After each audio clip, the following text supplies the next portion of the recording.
Well, good afternoon. Just want to welcome everyone here to the press conference, and this is a great opportunity for us to showcase what many of you already know is one of the most phenomenal athletes that ever graced the Blue Oval, and that is Lolo Jones. It's good for me to be here with her. She has been just great in terms of her willingness to come home and to just treat her fans to her presence. It's always good to have also ASICs on board and to provide such great athletes that they've provided to this track and field event thus far. But certainly this is Lolo's time. I'm glad that she's here. I know we're glad that she's here, and we're looking forward to what the rest of the weekend will bring. So without further ado, I'll move out the way and allow you to have access, full access to Lolo Jones. Be gentle.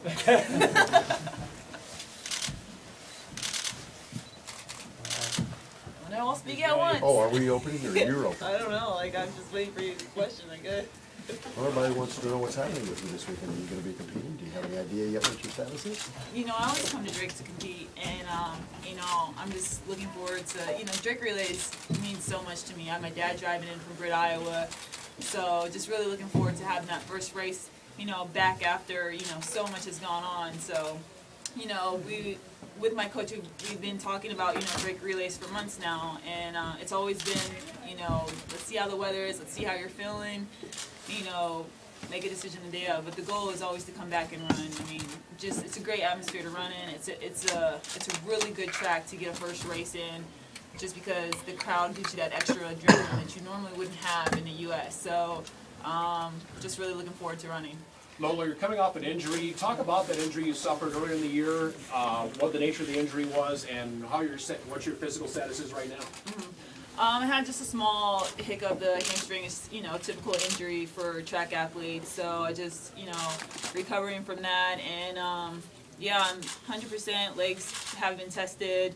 Yeah, just. How long ago did that injury take place? Oh, that injury, the end of indoor season, okay. So was it February? I think it was February, okay. End of February. What types of things weather-wise would make tomorrow a no-go? Cold.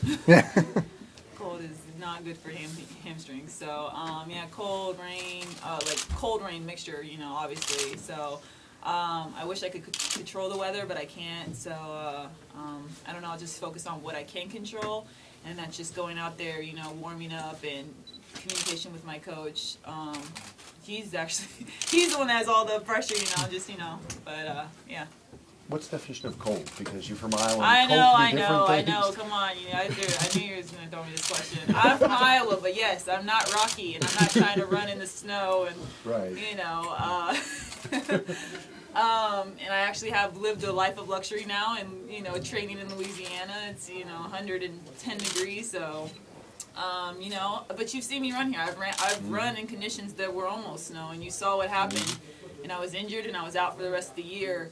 And so I think what a lot of people, fans have already, when I made the announcement to run, a lot of people hit me up and were like, we're kind of cautious of you doing so, just because it is an Olympic year. I mean, we would much rather see you run at the Olympics than Drake Relays, but we want to see you run at both. So I will do my best. I will go out there, warm up, and that's all I can do. How about those Roosevelt girls today?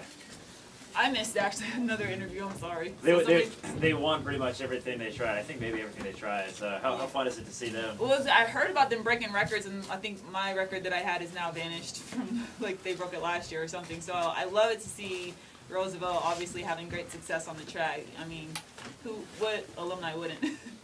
Any advice for them? Advice? I guess I shouldn't give them advice now that they're winning. Maybe if they're losing, I give them some advice. Well, you qualified for the Olympics in 2008. You, of course, competed in the Olympic Games. This would be the second time around. How different will it be this time, and how different will your preparation be this time for the Olympics than it was for your maiden voyage in 2008? That's a good question. There's two things different from the last Olympics. This Olympics, just being more cautious in where I'm not trying to travel all around the world and beat up my body. I'm definitely more cautious in my preparation in what races I'll run in. And secondly, I think last Olympics I put a lot of emphasis on the Olympic trials, and I peaked at Olympic trials and the Olympics, the semifinal. But I definitely, now that I've been to the Olympics and I've tasted that experience, my goal, huge goal is, you know, obviously medal, bring home a medal. So, yeah, just different emphasis on different places. For your personal goals of your career, Lolo, a medal at London, do you need that to really achieve that? To validate.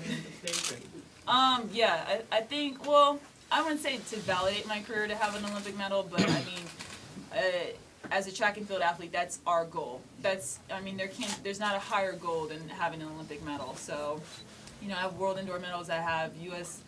national championship medals, I have the American record, but I would really like to have that Olympic medal as added onto my resume. I mean, who would